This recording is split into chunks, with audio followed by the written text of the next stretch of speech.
मेरी किसी से बात हो रही थी तो मुझे पता चला कि उनका जो बच्चा है वो 4 साल का है और 2 हैबिट्स उसके अंदर ऐसी हैं जो कि मुझे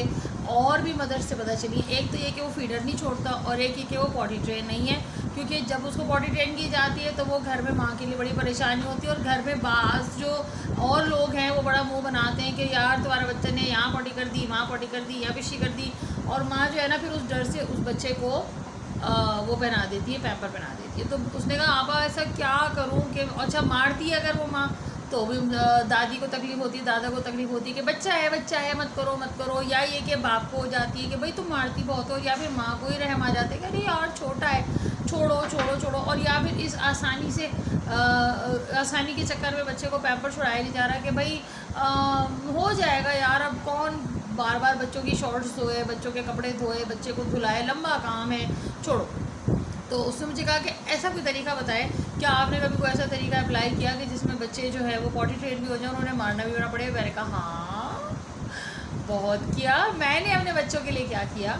कि मैंने अपने बच्चों के लिए मैं क्या करती थी, जब मेरे बच्चे 8-8, 9-9 महीने, 10 महीने के हो गए, साल भर के जब हो गए और उन्होंने बोलना शुरू कर दिया माशाल्लाह सब ने, तो मैंने क्या किया कि एक बास्केट चीज़ों से भर के जिसके अंदर चॉकलेट और उनको जो पसंद थे वो बिस्किट और जूस और चिप्स जो भी कुछ था, एक बड़ी सी बास्केट में भर के ना तो मैंने अलमारी के ऊपर रख दी। और जब मैंने उनको बार बार कहा कि अच्छा देखो मैं आपको पैम्पर नहीं पहना रही हूँ, लेकिन अगर आपको वॉशरूम जाना हो, आपको पिशी आए, आपको पॉटी आए तो आपने मुझे बताना है। ज़ाहिर बात है बच्चे नहीं बताते, बच्चे ज़रा हेजिटेट करते हैं। बच्चों के अंदर एक चीज़ ये भी होती है कि बच्चा सोचता है कि यार मैं गंदा हो जाऊँगा, ये गंदी बात है, और वो तब करता है जब वो बहुत अनकंट्रोलेबल उसको डिज़ायर हो जाती है, जब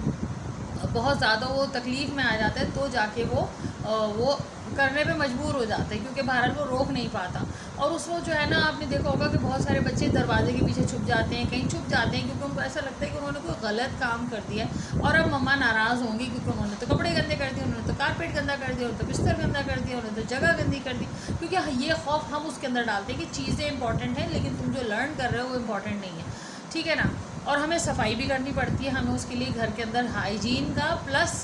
पाकी नापाकी का बहुत ज़्यादा ख्याल रखना पड़ता है, इस वजह से हम पैम्पर बना देते हैं, ठीक। तो मैंने कहा मैंने ये किया था कि भाई जब मेरे बच्चे साल सवा साल के हो गए थे तो मैंने ये चीज़ भर के मैं वहाँ रख देती थी। अब होता क्या था कि जब मैं बच्चों से कहती थी कि अच्छा जब तो मैं, और बच्चे नहीं बताते थे, शुरू का 10-15 दिन बच्चों ने नहीं बताया, तो जब उन्होंने नहीं बताया तो मैंने उनको साफ़ किया, मैंने उनके हाथ पाँव साफ़ किए, उनको धुलाया, बाथरूम गई, उनके कपड़े धोए, उनको कपड़े चेंज कराए, जगह साफ़ की और मल्टीपल दफ़ा साफ़ की, ताकि घर में, और कारपेट्स वगैरह मेरे पास उस वक्त नहीं थे, ठीक है। तो और जहाँ पे थे वहाँ पे इतनी ज़्यादा सफाई की बार बार कि जब किसी ने नमाज़ पढ़नी होती थी तो पहले साफ़ चादर बिछा के और फिर वहाँ पे नमाज़ पढ़ लेते थे। तो लेकिन बच्चे को मैंने पैम्पर की आदत नहीं डाली, क्योंकि हमें अपने बच्चों को बहुत छोटी उम्र से पाकी नापाकी और गंदगी का कॉन्सेप्ट जब क्लियर नहीं होगा, जब 4-4, 5-5 साल के बच्चे जिस्म से नजासत लगाकर घूमते रहेंगे, और तो एक मुसलमान के घरों के बच्चे वो कैसे कहलाएंगे जब उनके जहन में पाकी नापाकी और गंदगी का कॉन्सेप्ट क्लियर नहीं होगा। तो ये कॉन्सेप्ट 1-1.5 साल की उम्र में क्लियर करना बड़ा ज़रूरी होता है। तो वो बास्केट जब भरी रखी होती थी और बच्चे नहीं बताते थे तो उसमें से एक चॉकलेट निकाल के या बिस्किट निकाल के या जूस निकाल के मैं खाती और उनके सामने बैठ के खाती और उनको नहीं देती थी। वो रो रो के बेहाल हो जाए, गिर जाए, सर फोड़े, कुछ करे, नहीं, तुमने मुझे थकाया, तुमने गंदी बात मुझे नहीं बताई कि भाई आपको वॉशरूम जाना है, मैंने आपको सुबह समझाया था कि आपने ऐसा नहीं करना, फिर भी आपने किया, आपने मेरी बात नहीं मानी, और देखो आपने इतना काम फैलाया कि मम्मा थक गई, तो मैं तो खाऊंगी भाई, क्योंकि मैंने तो अच्छा काम किया है। तो ये तो उनके लिए चीज़ें हैं जो अच्छा काम करते हैं, गंदे काम करने वालों के लिए थोड़ी है। तुम्हें खाना है, चलो ठीक है, अब जब तुम्हें आया तुम बता देना। फिर उन्होंने नहीं बताया, फिर उसमें से एक चीज़ निकाल के मैंने खाई, भले मैंने 4 बिस्किट का पैकेट था उसमें से मैंने 2 खा के 2 वापस पैकेट लपेट के रख दिया कि जब बच्चे को चाय, मैंने पूरा पैकेट ही खाया, लेकिन बच्चे ने मुझे खाते हुए देख लिया, और बच्चे के सामने बास्केट रखी हो उसका वो इतना अंदोहनाक बात नहीं होती, लेकिन बच्चे के सामने कोई और बैठ के उसकी चीज़ खा जाए ये बहुत ही खौफनाक किस्म की धमकी होती है और ये हर डांट से ज़्यादा काम करती है। और उसका असर हुआ